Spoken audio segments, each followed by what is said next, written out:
tardes, queridos televidentes de nuestro programa en las pantallas de TV1, hoy con nuestra entrega número 4, cuyo título, de alguna manera, explicita un poco más en profundidad lo que venimos tratando en la entrega especialmente anterior y todavía unos días atrás. Me refiero a la cuestión que está por detrás de esta reforma laboral o modernización laboral. Le he preferido colocar hoy el nombre de modernización laboral porque ese es el título que lleva el documento que ha sido tratado en el Congreso. Se pone más énfasis en la modernización que en la reforma laboral propiamente dicha. Esto en su relación con el tema que ya introduje en reuniones anteriores, a saber, el ideal de la Pax Silica. Habría que decir, ante todo, que vamos a dividir esta exposición en 6 grandes partes, que dividiré yo a su vez en las 2 grandes bloques que constituyen nuestros programas. En primer lugar, veremos algunos presupuestos básicos para comprender este problema de la modernización laboral, pero desde el punto de vista de la cuarta revolución industrial. El de la reforma o modernización laboral, es un caso típico que nos permite comprobar, a saber, que los fenómenos políticos, los hechos políticos que nos ocupan la atención, tienen una lectura a la luz de la cuarta revolución industrial, que es el proceso actualmente en marcha en el mundo entero, en el planeta, y tienen otra lectura, otro resultado de análisis, si se los considera en forma completamente aislada respecto de ese gran movimiento globalista que lleva el nombre de cuarta revolución industrial. Insisto, pocas veces he visto un fenómeno tan importante como este en el sentido de la enorme ignorancia y desprecio por el tema que hay en la opinión pública nacional. Cuando no es un cabal desconocimiento, hay una omisión flagrante, una omisión deliberada de este gran problema al cual en algún otro momento titulé la Tercera Guerra Mundial. Atendiendo por guerra ya no a las guerras convencionales, sino a las actuales, las que se llevan en el ciberespacio, en las redes y en la conquista del alma de la persona humana especialmente. Esta cuarta revolución industrial persigue sus fines, la instauración de un nuevo orden mundial, de un Estado único, a través de un proceso de reformas. Ya lo dije también en ocasiones anteriores. Esas reformas tienen un aspecto negativo y un aspecto, digo, constructivo. No quiero llamarlo positivo porque no lo es tal vez muy fuerte decir positivo, como si se tratara de algo beneficioso. Digo positivo por contraposición a negativo, y mejor, constructivo, en el sentido de la terminología de la filosofía política del iluminismo, post-kantiana. ¿Cuál es el aspecto negativo? Procura la cuarta revolución industrial con ese programa de reformas la caducidad de la totalidad de los estados-nación del planeta. Esta es la primera de las grandes fases. El segundo momento, ese que llamé positivo, así con estas reservas que les acabo de puntualizar, es el que pretende la construcción, no hablo de constitución, sino de construcción, digo, algo que va contra el orden de la naturaleza en su versión clásica, la construcción del Estado mundial. Y lo hace, estos 2 momentos, a través de lo que hemos llamado, lo que se ha lanzado en Estados Unidos durante el año 2025 con el rótulo de Pax Silica y que fue presentado, digamos, en el marco de la política internacional en la última reunión de Davos realizada en enero del año en curso, 2026. Esta Pax Silica viene a constituir algo así como el ideal a largo plazo de la cuarta revolución industrial. Es algo así como la caducidad de todo movimiento que quede fuera de control. Toda la vida planetaria será controlada por esa gran reducción que lleva adelante la inteligencia artificial. Todos estos, para quienes acompañan estas exposiciones, son conceptos conocidos, solo que vamos incorporándolos y vamos partiendo de ellos para entender nuevos asuntos, como en este caso la modernización laboral. Digo, esta Pax Silica es así como un cierto paraíso terrenal. Es algo así como una nueva manera de especificar aquella circularidad inmanente. Todo empieza y termina en las máquinas. El alfa y el omega no es Dios creador, sino las máquinas. Y allí hay, como saben ustedes, una completa liquidación de la libertad humana. Antes que nada quisiera aclarar que todos estos conceptos se dirimen en la controversia de dos grandes modelos metafísicos, o mejor dicho, de un modelo metafísico como es el de Aristóteles y de un modelo antimetafísico, mecanicista, fisicalista como es el de Epicuro, de tanta importancia en los días que corren.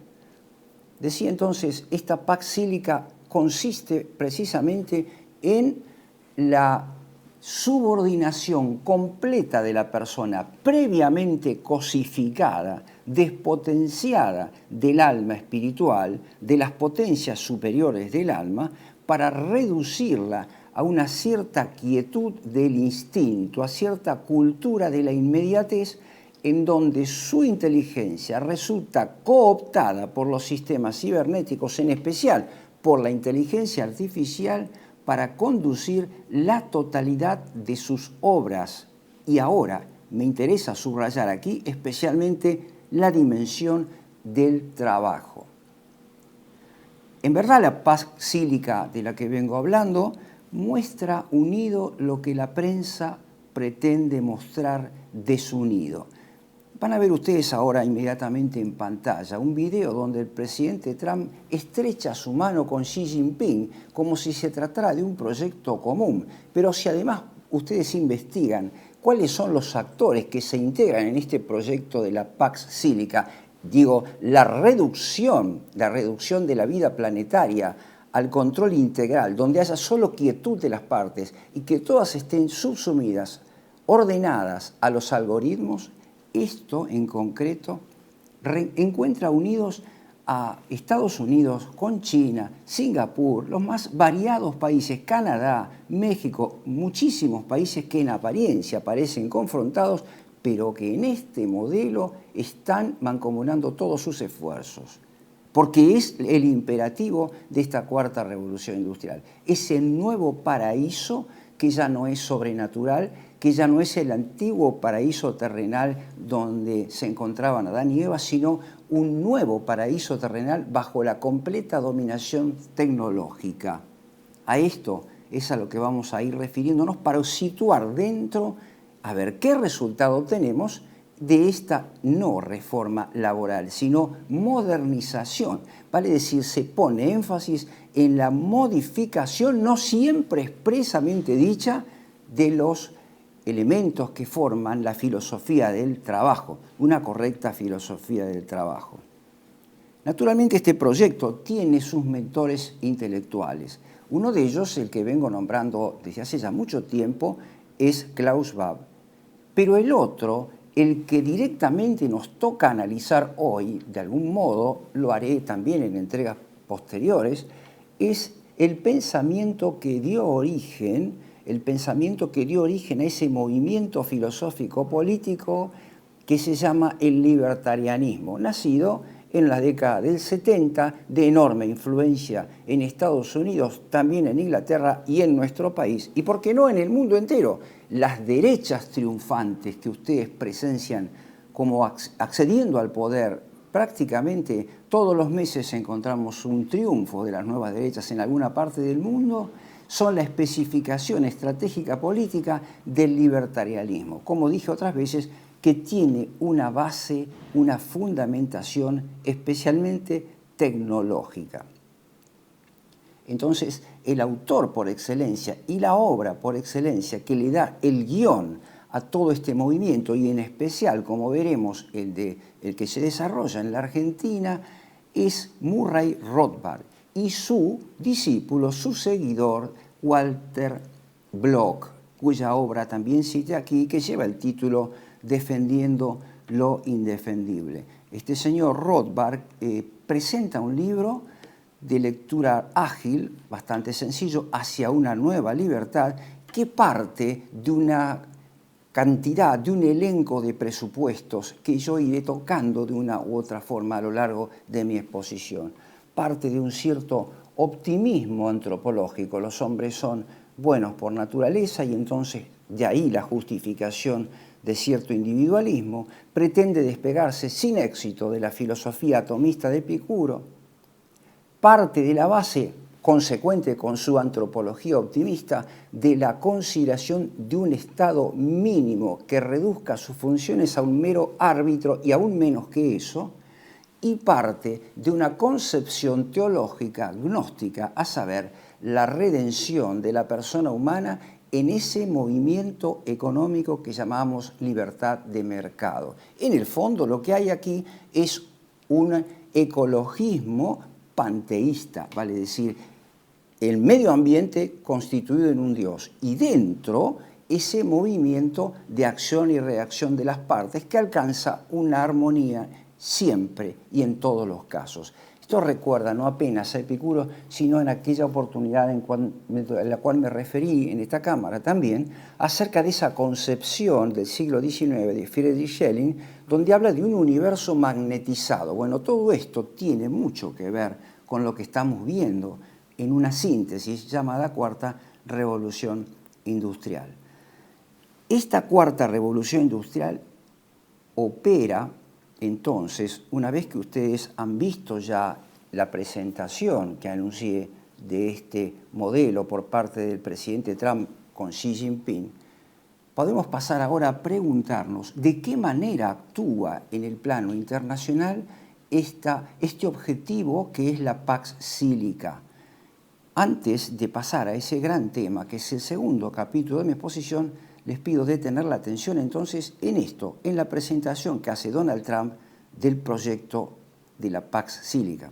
Trump anunció un acuerdo de semiconductores con países de Asia-Pacífico. El presidente de Estados Unidos, Donald Trump, anunció un acuerdo sobre semiconductores con Japón, Australia, Singapur y Corea del Sur. La iniciativa denominada Pax Silica busca fortalecer la cadena de suministro vinculada a la inteligencia artificial y será firmada esta semana. Veamos entonces ahora que la Pax Silica inaugura lo que hemos llamado, lo que se ha dado en llamar el imperialismo, el nuevo imperialismo cibernético. En verdad se trata en este caso de un nombre político, esto del imperialismo cibernético, que se expresa también como diplomacia cibernética. Estos son los nombres, pero detrás de ambas denominaciones hay un concepto ya de trayectoria, de historia propia en la filosofía política, que es la irrupción de un nuevo universalismo. Esta vez no es ni solamente liberal, ni unilateralmente marxista, sino que es la síntesis de ambos, y se llama el universalismo justamente de la Cuarta Revolución Industrial, la reducción de la vida planetaria al control desde una computadora, y esto en el marco de esas grandes coordenadas que son el abarcamiento de todos los aspectos de la vida, la extensión a distintas fases de la vida planetaria y la velocidad en que se realizan estos cambios. ¿Cuáles son entonces las características de este universalismo de la Cuarta Revolución Industrial? Esta Pax Silica que lo abarca todo y que marcará un punto de inflexión a partir del cual todo será absolutamente distinto, como venimos escuchando ya a partir del año 2019 con la irrupción de la pandemia. Como dije otras veces, un gran, enorme laboratorio a cielo abierto. En primer lugar, esta Pax Silica intenta reducir la totalidad del movimiento planetario a la inteligencia artificial. Esto muestra, como digo, un camino de redención de la creación, una nueva creación a partir de la subordinación al imperativo, al deber ser que marca la huella de carbono. Prevalece aquí entonces, para quienes entienden un poco más de estas cosas, el paradigma ético-filosófico de Immanuel Kant, que reemplaza la ética del bien de la persona humana con su esencia por el deber ser, por un deber ser que en este caso emerge de las exigencias de la huella de carbono. En segundo lugar, de lo que se trata es, para lograr este universalismo, este imperativo nuevo, este imperialismo cibernético, esta dominación completa que supone la Pax Sílica, se trata de la imposición de un nuevo concepto de derecho natural, no fundado en la metafísica aristotélica, sino en el racionalismo moderno. Vale decir, un derecho natural que ciertamente rechaza las pautas universales y permanentes del derecho natural objetivo correspondiente a la metafísica y a la teología sobrenatural católica, por una pauta de validez universal imperativa, pero que emerge de la inteligencia estrictamente humana. Esto del imperativo categórico del deber ser kantiano. Prevalece aquí, una vez más, el modelo ético de Immanuel Kant. Obra como si la máxima de tu conducta debiera valer como conducta universal. A propósito de esto, quisiera hacerles notar, ha fallecido en este último periodo, desde que nos encontramos por última vez, el filósofo sociólogo alemán Jürgen Habermas, quien ha tratado esto y que de alguna manera ha operado como filósofo también del nuevo orden mundial, quien tiene una expresión suficientemente clara. Hay que establecer coincidencias y acuerdos consensuados acerca de qué es lo bueno, lo malo, lo justo y lo injusto. A esto me estoy refiriendo cuando hablo de la fuente de ese nuevo derecho natural. Pero alcanzado ese nivel de consenso por parte de la mayoría, esa pauta se torna obligatoria, coercitiva, y es justamente la herramienta del nuevo derecho penal internacional, en su función, como reitero, fuertemente coercitiva.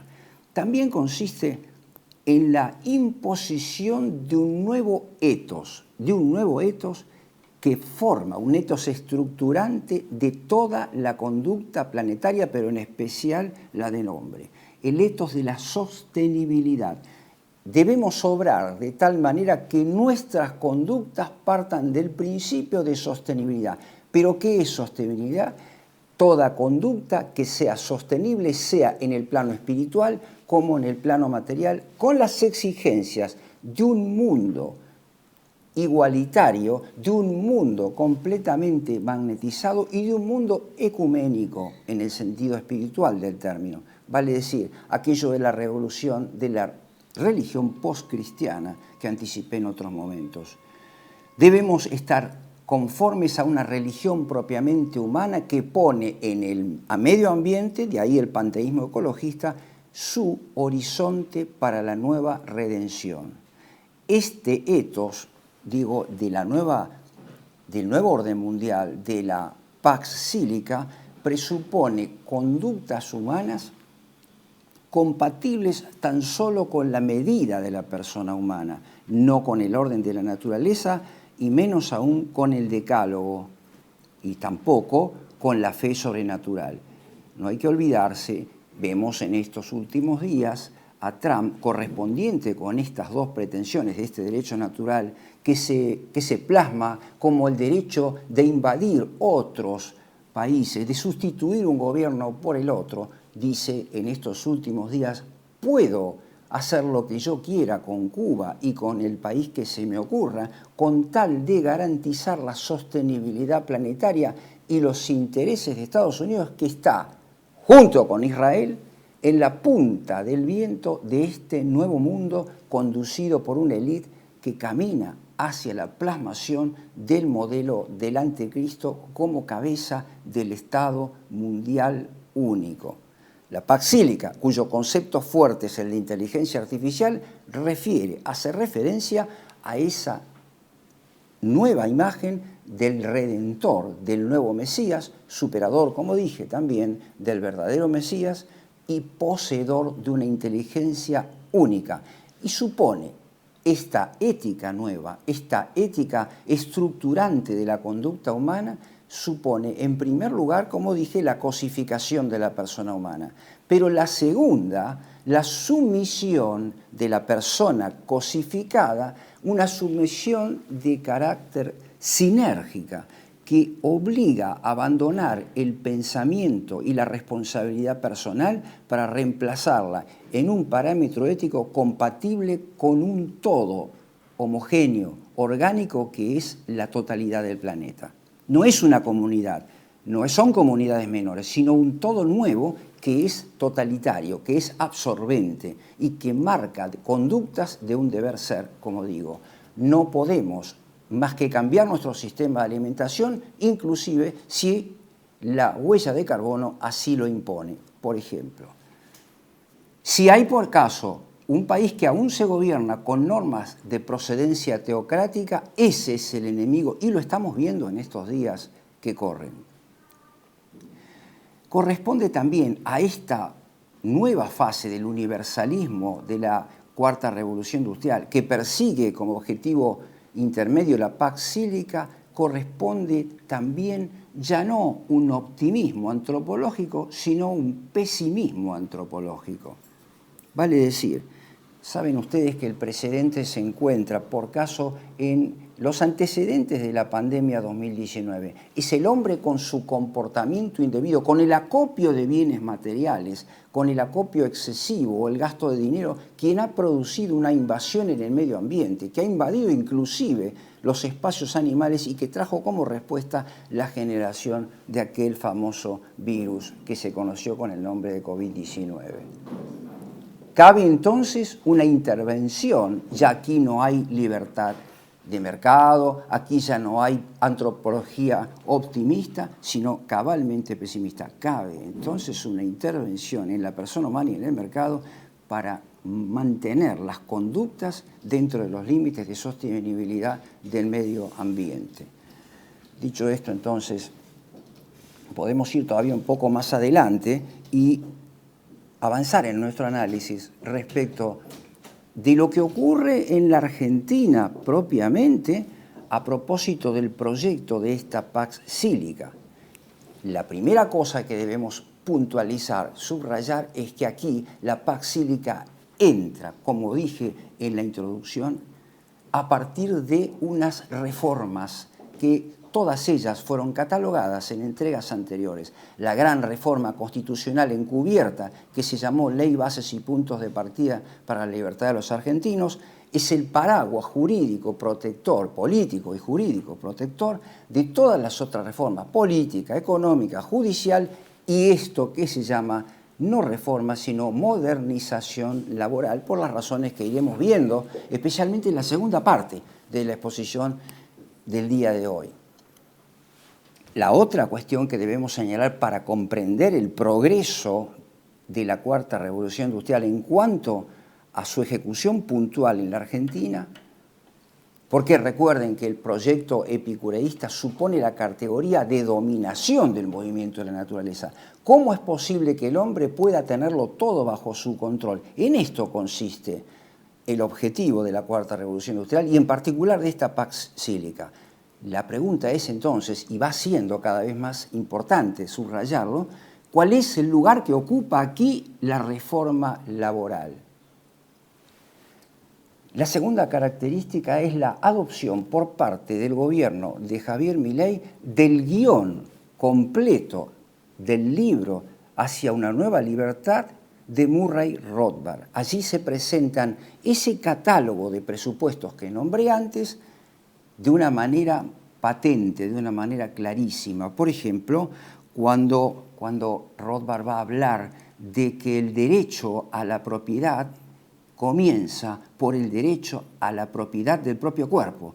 En consecuencia, cuando ese derecho de propiedad, como es el caso que anima la totalidad de la reforma o modernización laboral, queda desligada del bien común político, entonces digo, ese parámetro queda remitido al interés personal, al interés subjetivo. Y en este caso, ustedes pueden comprender por qué el presidente Milei hablaba en determinado momento que alguien puede vender un órgano de su cuerpo si es que necesita dinero, por ejemplo.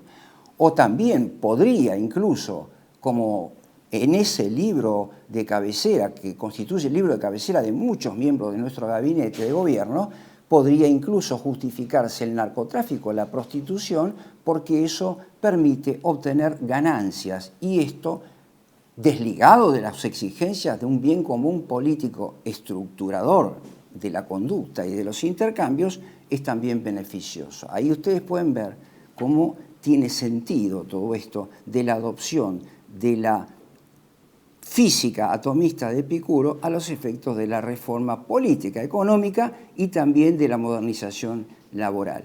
También cae el gobierno de Javier Milei, como los otros en todas partes del mundo, especialmente, fíjense ustedes el caso de Salvador, en un pesimismo antropológico, vale decir, la necesidad, para nombrarlo con el título de aquella obra tan pertinente para los días que corren de Michel Foucault, vigilar y castigar. Vale decir, poco puedo decir sobre esa obra hoy porque no es el tema que me he propuesto desarrollar. Simplemente decir que en esta obra se pone especial relieve en la penalización de las conductas, pero a partir del alma humana, la cooptación del alma humana para corregirla. Se ha puesto a veces de manifiesto el utilitarismo de Jeremías Bentham, lo dije aquí también en otras oportunidades, pero poco se ha subrayado la importancia del panóptico, que nosotros vimos con absoluta crudeza durante los días del encierro, durante los días de la cuarentena. Estamos siendo controlados por infinidad de cámaras, y lo ven ustedes en los ejemplos de Singapur y cuanto podemos mostrar en estos días también, y como les voy a mostrar ahora en pantalla. Este vigilar y castigar en la Argentina está evidenciando también, junto con la reforma o modernización laboral, flagrantes mentiras, grandes omisiones y también grandes contradicciones. Fíjense ustedes que el diario La Nación de ayer o de antes de ayer muestra como título de tapa que el gobierno había modificado, había moderado las exigencias de los órganos de inteligencia a los efectos de preservar la privacidad de las acciones ciudadanas, de las acciones de los hombres. Pero por el otro lado, como ocurre también en Estados Unidos, como ocurre también en Israel, ha llegado al país, por expresa autorización del gobierno argentino, la empresa Palantir. He preparado aquí 3 videos para que ustedes lo vean porque son un poco el nudo de lo que vengo diciendo hasta ahora. Esta empresa Palantir, como toda realización masónica, tiene un significado altísimamente simbólico. El Palantir es la piedra que ustedes encuentran en el relato de Tolkien, El Señor de los Anillos, y que permite ver, que permite anticiparse al futuro y controlarlo todo. Bueno, ahora verán ustedes 3 videos donde se explica cuál es la función de Palantir. Verán ustedes así en qué medida avanza o retrocede la libertad personal. Verán ustedes allí en qué medida cuaja perfectamente bien aquí esa modificación del documento nacional de identidad en beneficio de nuestra seguridad, siempre se dice esto, mediante la instalación de un chip con datos biométricos donde deberá constar hasta la última aplicación farmacológica que preserve nuestra salud y, en una perspectiva sinérgica, resguarde al todo de eventuales contagios. Verán ustedes, ya esa norma está vigente, marca que cuando llega la fecha de caducidad de nuestro DNI, vamos a recibir otro con un chip que controlará hasta la circulación de nuestra sangre si fuera necesario.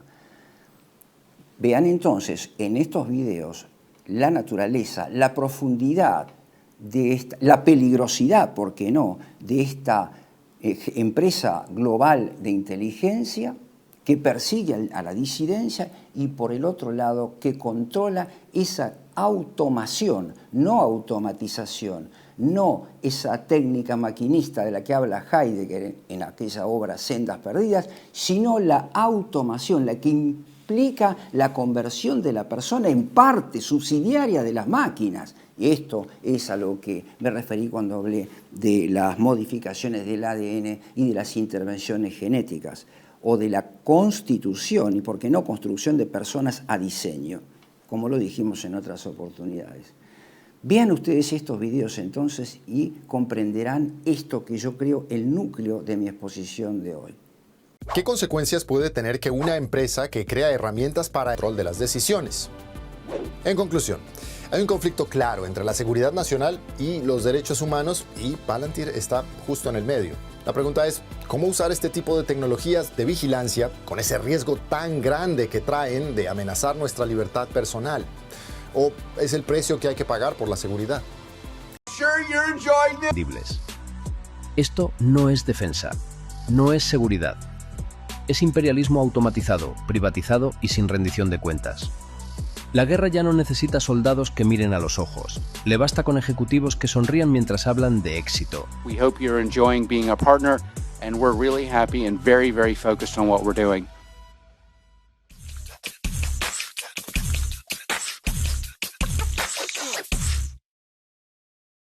Por último, un aspecto que cierra el panorama del avance, del progreso de la cuarta revolución industrial en la Argentina, a la luz de lo que venimos diciendo, es lo que he llamado la ludificación del drama humano, del hecho bélico, de la guerra. Acaba de ingresar a nuestro país la empresa Polymarket, que permite realizar apuestas acerca de la inflación, acerca, por caso, del impacto que puede tener un virus, acerca del resultado de una guerra. Digo, una trivialización, una especie de, como digo, ludificación del drama de la existencia humana, del drama que nos toca vivir en los días que corren. ¿Qué significa esto?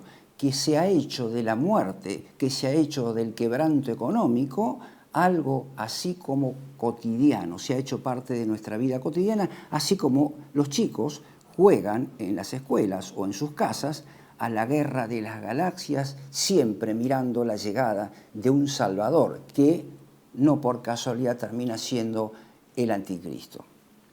Pasado ahora este análisis internacional y nacional acerca de este progreso de la cuarta revolución industrial, conviene examinar entonces, ante todo, qué cosa es en verdad el trabajo humano, qué cosa es el trabajo, con especial atención al trabajo manual, a la producción de manufacturas. ¿Qué es el trabajo humano?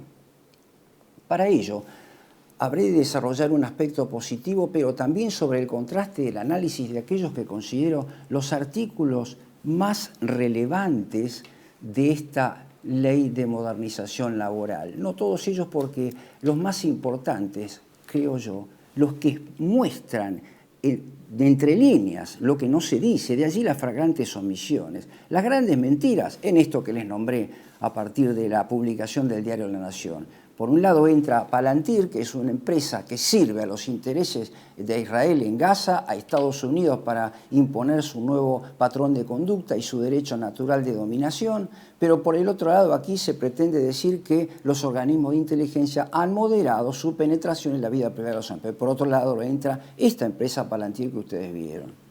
Es una enorme hipocresía, una enorme mentira. Y por otro lado, una gran omisión, porque la reforma o modernización laboral no contiene expresas conexiones con el proceso en marcha de la actual revolución industrial.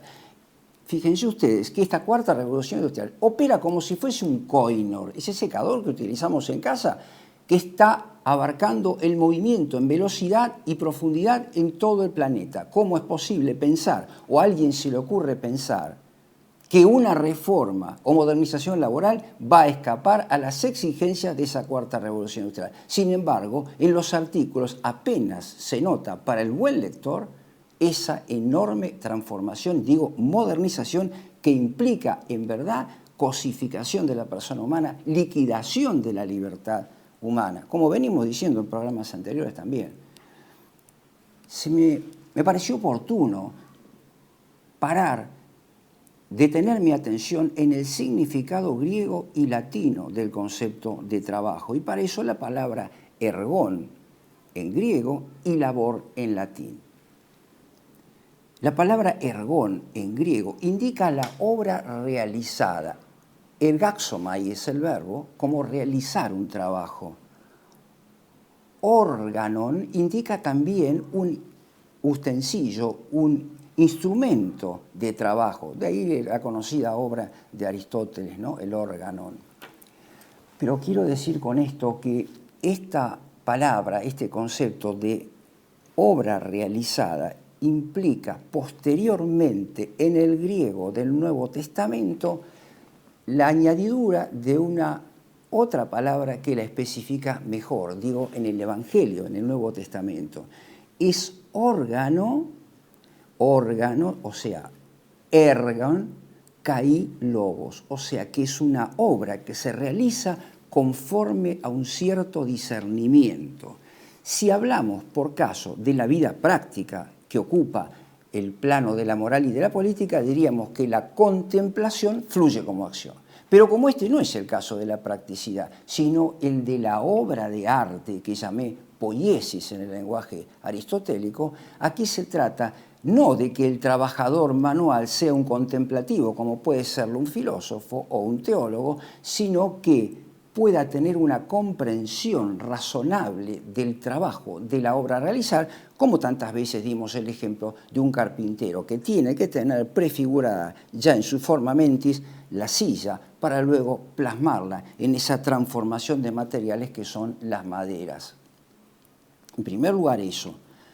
En segundo lugar, la recepción luego en el mundo latino, en Occidente, la recepción de Tomás de Aquino acerca del trabajo ya tiene una dimensión teológica. El trabajo es un camino, es el rastro del pecado original, trabajarás para ganar el pan con el sudor de tu frente. En segundo lugar, sirve, según Santo Tomás, en la segunda parte de la Suma Teológica, para solventar las necesidades de la vida. El derecho de propiedad, por ejemplo, que es con el trabajo la exteriorización del alma humana. Nuestra alma está en la obra de arte que hacemos, en la manufactura que producimos, a esto me referí en el programa anterior, pero también en la propiedad que adquirimos para solventar las necesidades del hombre incardinado en una familia, que ese precisamente es el orden natural de la persona humana.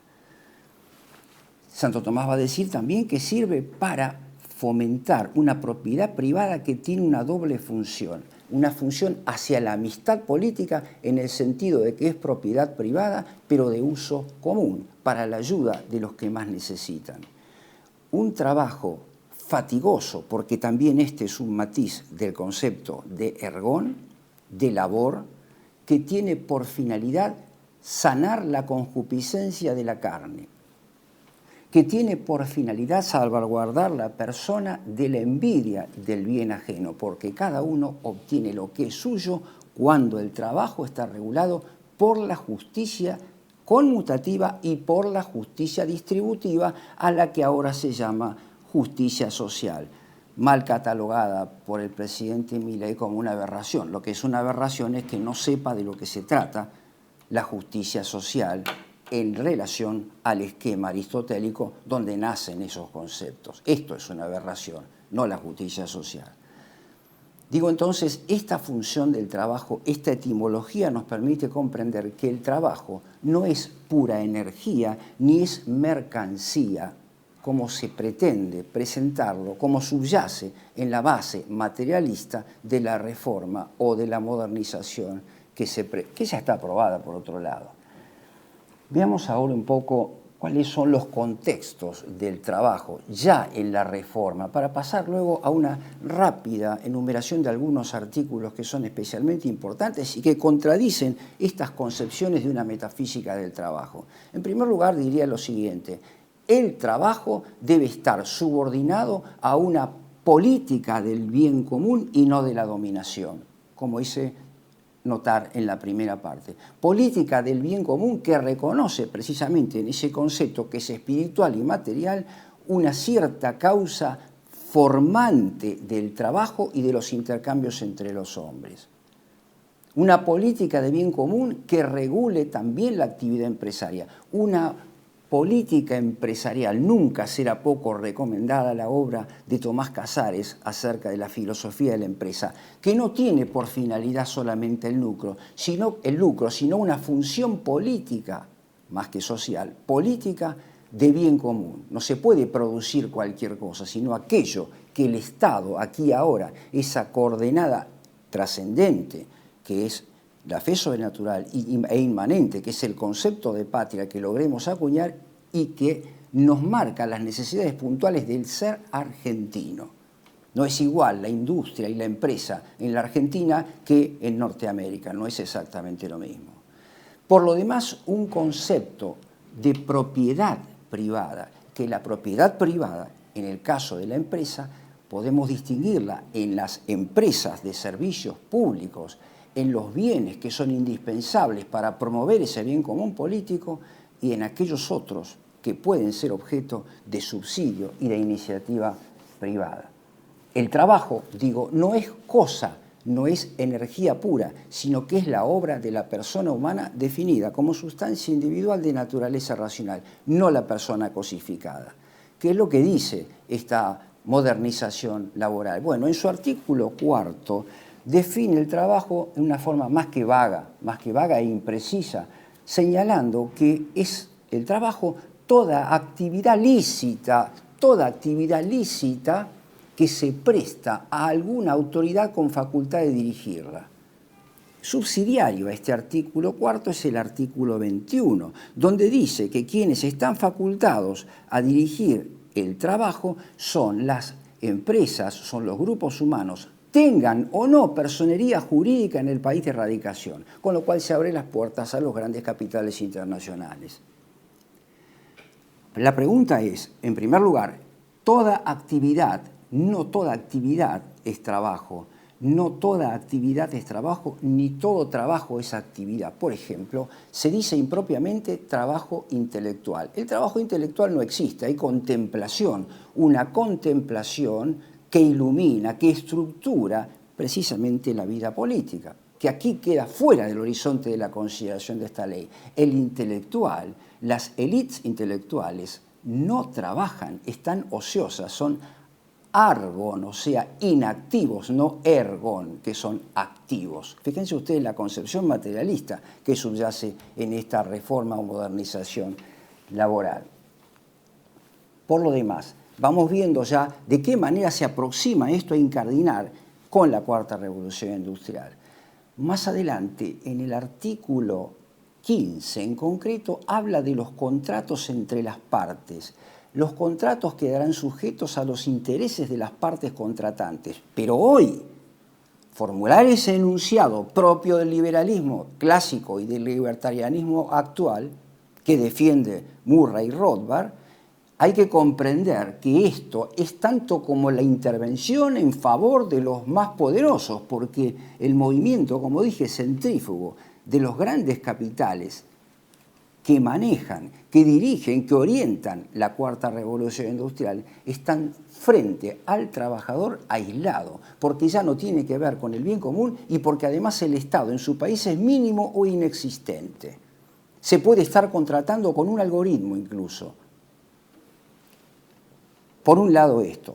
Por el otro lado, el trabajador debe ser considerado como persona. Quisiera ir señalando que su subordinación, en el caso de este artículo 15, al interés de las partes, lo pone en inferioridad de condiciones, como dije, pero además puntualiza ese mismo artículo 15 en la modernización laboral que lo que se pacte en el nuevo contrato de trabajo adquiere la categoría jurídica de cosa juzgada, es decir, es irrevocable.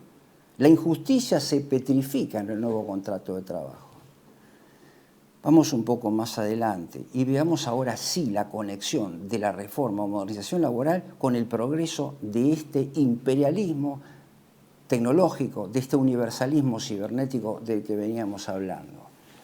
Más adelante, artículos 115 y 116, se va a hablar en forma general, en forma muy vaga, del derecho a el acceso a plataformas digitales y a la obligación de poseer una billetera virtual, con lo que se está haciendo referencia a la sustitución que de hecho comprobamos del dinero en efectivo por el dinero digital, que implica, como señalé otras veces, la liquidación de la libertad, porque hay control de la nube, del dinero, de cuánto gastamos a través del control de ese enorme libro contable global que se llama blockchain. Posteriormente, la capacitación laboral, creo que es el artículo 148, y ya sobre capacitación laboral que va a exigir del trabajador la puesta a tono con las exigencias tecnológicas de los nuevos sistemas de inteligencia. Y por último, un artículo en el cual se libera de toda aportación fiscal, se exime de la contribución al fisco a todas aquellas empresas que promuevan la telefonía celular y satelital, vale decir, la rápida instauración aquí de los sistemas de control que conducen a la paz cívica, precisamente, a esa entera y completa servidumbre en favor de la inteligencia artificial. Todo esto que acabo de señalar y que está espejado en esta reforma o modernización laboral es, a mi juicio, cabalmente inconstitucional, pero no de una inconstitucionalidad referida a la Constitución jurídica. Veamos rápidamente esto. La Constitución es un código supra. ¿Qué cosa es? La Constitución es un código supralegal que le da forma a todas las normas, que estructura la comunidad política desde su interior y que está animada por una noción de bien común política que emerge de la fe sobrenatural, de la verdadera fe sobrenatural y del concepto de patria que acuñó la generación que promulga esta Constitución. Esta es la Constitución, que tiene una parte mal llamada dogmática, por semejanza a lo que es la religión, pero está inapropiadamente adaptado al derecho constitucional, y llamémosla también una parte orgánica que contiene los artículos. La primera parte dogmática tiene la Declaración de Principios, y es allí donde se instaura justamente el resabio de ese nuevo derecho natural y de ese nuevo etos global al que hice referencia al final de la primera parte, en cuanto que la parte dogmática es por donde entra el sistema de reformas, que no es otra cosa que una afectación también de la parte dogmática. Hay que ver que nuestro Estado camina hacia la cuarta revolución industrial gracias a la reforma, digamos, a la impronta iluminista de la Constitución de 1853.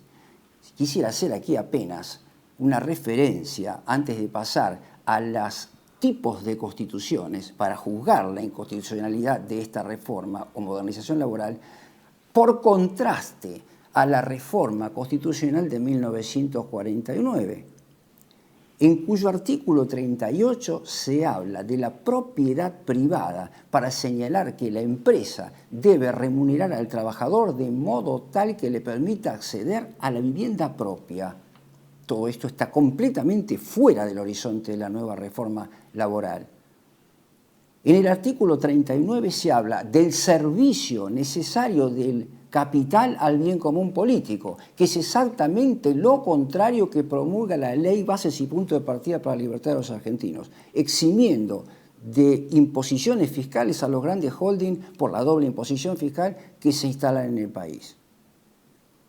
Y luego, posteriormente, el conocido artículo 40, donde se declara, en aquel tiempo Arturo Sampay, que es el mentor de este proyecto, fue tildado de marxista por esto, cuando en verdad era una exigencia de la hora, de aquel tiempo y de la hora actual, los servicios públicos esenciales, las fuentes de recursos no renovables, especialmente las vías de comunicación, deben necesariamente estar en manos de quien es el director del bien común político, que es el gobierno de la nación, cuando está rectamente encaminado hacia el bien común político, y en caso alguno se pueden privatizar.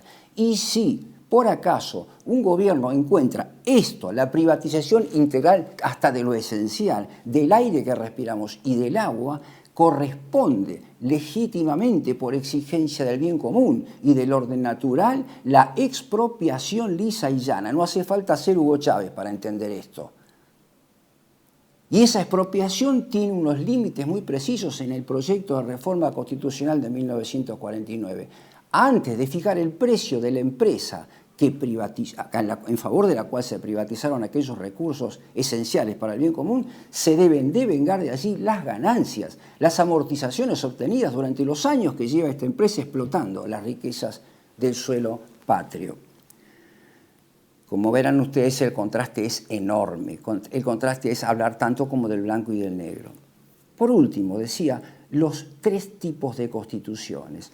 Desde un punto de vista naturalista, ya no racionalista como el que referí antes, y que es el que anima esta diplomacia cibernética, desde un punto de vista del derecho natural de base metafísica, existe lo que llamamos la constitución ontológica del Estado, lo que llamamos la fisonomía, la estructura de la comunidad política, en el sentido de aquella comunidad constituida según las dimensiones integrales de la persona humana, que atiende al bien común espiritual y al bien común material. En segundo lugar, este es el concepto, el de constitución ontológica, que lesiona gravemente el libertarianismo aquí y en todo el mundo. En segundo lugar, la constitución real, vale decir, aquella que describe Aristóteles en los primeros libros de la política, en donde se puede ver la distribución real del poder. Por ejemplo, el Estado oligárquico, en donde el poder está en manos no de la autoridad visible, sino de los grandes holdings, o de lo que hoy se llama el Estado profundo, como es el caso de Israel en Estados Unidos. Y por último, la constitución jurídica, que viene a recoger una cierta dinámica entre la constitución ontológica y la constitución real. Es aquí, en la constitución real, donde ha intervenido, donde se ha notado con mayor claridad la irrupción de la cuarta revolución industrial y de la diplomacia cibernética. Y es en la constitución jurídica en donde se ha producido verdaderamente una reforma con las reformas aparentemente coyunturales que viene proponiendo el gobierno de Javier Milei. Por eso, en virtud de esta dinámica, es que juzgo a la reforma o modernización laboral cabalmente inconstitucional, pero no por referencia a ese código supralegal positivo inspirado en Alberdi, sino al orden de la creación querido por Dios desde toda la eternidad. Les agradezco la atención dispensada y continuaremos, si Dios quiere, dentro de 15 días.